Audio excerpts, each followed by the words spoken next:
दोस्तों क्या होता है जब आप मिठाई खाते हो या चीनी से बनी हुई कोई मीठी चीज़ खाते हो तो शरीर के अंदर क्या होता है और ये मीठा खाना आपके शरीर के लिए अच्छा है या नहीं, जानते हैं इस वीडियो में। देखो, जब आप कोई मिठाई खाते हो तो वो आपके दांतों से चबाने के बाद आपके सलाइवा से मिक्स होती है। उसके बाद वो हमारे इसोफेगस यानी फूड पाइप से होते हुए हमारे पेट में जाती है। पेट में मौजूद एसिड उसको तोड़कर पचाना शुरू कर देता है। जैसे ही वो एक पेस्ट जैसा बन जाता है तो पेट उसको आगे हमारी छोटी आंत में धकेल देता है और छोटी आंत में उसको एब्जॉर्ब कर लिया जाता है। देखो, मीठी चीज़ में कार्बोहाइड्रेट होता है जिसका ज़्यादातर पाचन हमारी छोटी आंत में ही होता है और कार्बोहाइड्रेट पचता है तो वो शुगर में टूट जाता है जिसे हम ग्लूकोज कहते हैं। देखिए, मीठी चीज़ तीन टाइप की होती है। एक होता है ग्लूकोज और दूसरा है फ्रुक्टोज और तीसरा होता है ग्लैक्टोज। मीठी चीज़ को बायोकेमिस्ट्री की भाषा में कार्बोहाइड्रेट कहते हैं। आप सभी को पता होगा कि मीठी चीज़ हमारे शरीर में इंस्टेंट एनर्जी देता है। इन मीठी चीज़ से शरीर को फ़ायदा भी होता है और नुकसान भी। चलिए बताते हैं पहले नुकसान के बारे में। देखिए, जो ग्लूकोज होता है वो चीनी या चीनी से बनी हुई सभी चीज़ों में होता है, जैसे मिठाइयाँ, चॉकलेट, कैंडी, बिस्किट और भी बाकी चीज़ें जो चीनी से बनती हैं।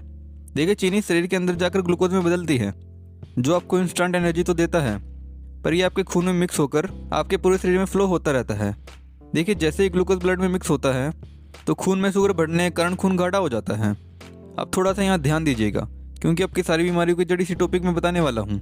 देखो, हमारी जो नसें हैं, छोटी कैपिलरीज हैं, जो बिल्कुल छोटी नसें होती हैं, इनमें खून सर्कुलेट होता रहता है। ये बनी है आपके शुद्ध खून के लिए। अब ब्लड में जैसे ही शुगर लेवल बढ़ जाता है जिससे खून गाढ़ा हो जाता है तो वो गाढ़ा खून नसों को अंदर से डैमेज करने लगता है।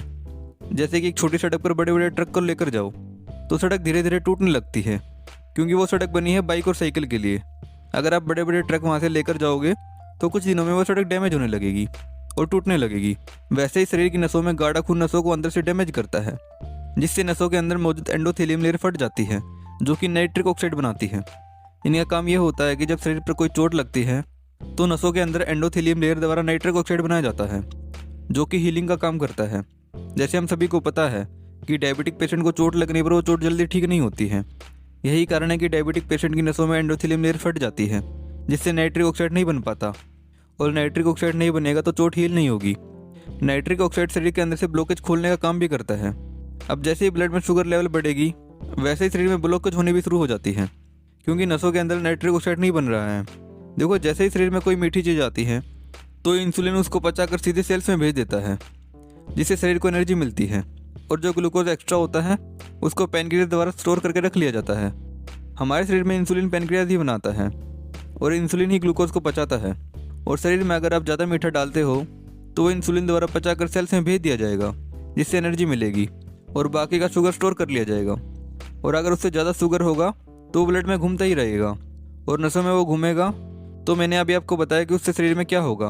अब आपको समझ में आ गया होगा कि चीनी या चीनी से बनी हुई चीज़ों को क्यों नहीं खाना है। ये तो थे इसके नुकसान, अब इसके फ़ायदे जान लीजिए। देखो, जो शुगर या मीठी चीज़ें हमको नेचुरल मिलती है जैसे कि फ्रूट्स, फल मीठे होते हैं। फलों में होता है फ्रक्टोज जो कि आपके लिए अच्छा होता है। देखो, फ्रक्टोज का पाचन भी उसी तरह होता है जैसे ग्लूकोज का होता है, बट फ्रक्टोज बड़े आराम से पच जाता है जबकि ग्लूकोज को पचाने में शरीर को बहुत मेहनत करना पड़ता है। जैसे ही आप फल खाते हो तो वो भी कार्बोहाइड्रेट होता है जो पाचन के दौरान सीधे ब्लड में एब्जॉर्ब हो जाता है। इससे इंसुलिन या ब्लड शुगर पर कोई इफेक्ट नहीं पड़ता है। ऐसे इसलिए होता है क्योंकि इसका ग्लाइसेमिक इंडेक्स वैल्यू बहुत कम है जो बॉडी बड़े आसानी से इनको पचा लेती है। इसलिए आप मीठे फल खा सकते हैं चाहे आप डायबिटिक पेशेंट ही क्यों ना हो। फ्रक्टोज गुड़ में भी होता है जो आप खा सकते हैं और डायबिटिक पेशेंट भी खा सकते हैं, पर साथ में त्रिफला चूर्ण भी जरूर लेते रहें। अब तीसरा आता है आपका गैलेक्टोज जो कि दूध, दही, लस्सी, पनीर में होता है। यह आपको डेयरी प्रोडक्ट से मिलता है। देखिए, जब कोई आप डेयरी प्रोडक्ट लेते हो यानी कि दूध, दही, पनीर, लस्सी जब भी खाते या पीते हो तो हमारी बॉडी से पचाने के लिए छोटी आंत में लैक्टेज एंजाइम को सिंथेसाइज करता है। लैक्टोज दूध में मौजूद एक चीनी है और लैक्टोज एंजाइम इस पर काम करता है और उसे ग्लूकोज और गैलेक्टोज में बदल देता है। ग्लूकोज और गैलेक्टोज छोटी आंत में एब्जॉर्ब हो जाते हैं और ब्लड में पहुंच जाते हैं। यह आपके लिए हेल्दी होता है, पर कुछ लोगों की छोटी आंत में लैक्टोज नहीं बन पाने से दूध नहीं पचता है। यह आंतों की इन्फेक्शन की वजह से भी हो सकता है। दूध में लैक्टोज होता है। जब छोटी आंत में लैक्टोज एंजाइम की कमी होती है तो लैक्टोज ठीक से पच नहीं पाता है और अनपचा लैक्टोज बड़ी आंत में चला जाता है जिससे बड़ी आंत में मौजूद बैक्टीरिया लैक्टोज को तोड़ते हैं और लिक्विड, केमिकल और गैस बनाते हैं। तो अक्सर आपने देखा होगा कि जिन लोगों को दूध नहीं पचता है उनको दूध पीने से उनका पेट खराब हो जाता है यानी कि गैस और लूज मोशन की शिकायत भी हो सकती है। ऐसे लोग लैक्टोज इंटॉलरेंट हो सकते हैं।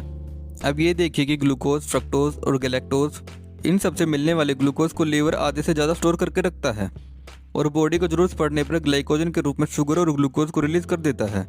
ये तब होता है जब किसी दिन आप भूखे रहते हैं या जब आप फास्टिंग करते हैं, तो शरीर को एनर्जी देने के लिए लीवर ग्लूकोज को रिलीज कर देता है, जिससे बॉडी को एनर्जी मिलती है। ऐसे हमारी बॉडी में मीठी चीज़ का पाचन होता है। तो अब आपको पता चल गया होगा कि कौन सी मीठी चीज़ खाने से शरीर में क्या होता है। तो शायद आप मिठाई या चीनी से बनी हुई चीज़ों को आप नहीं खाएंगे और नेचुरल शुगर ही खाओगे, जैसे कि फल और नेचर से आने वाली शुगर। तो वीडियो इन्फॉर्मेटिव लगी तो लाइक ज़रूर कर दीजिएगा, क्योंकि वीडियो बहुत मेहनत से बनती है और आपके एक लाइक से हमको खुशी मिलती है। तो ऐसी और हेल्थ से रिलेटेड वीडियो देखने के लिए सब्सक्राइब जरूर कर दीजिएगा।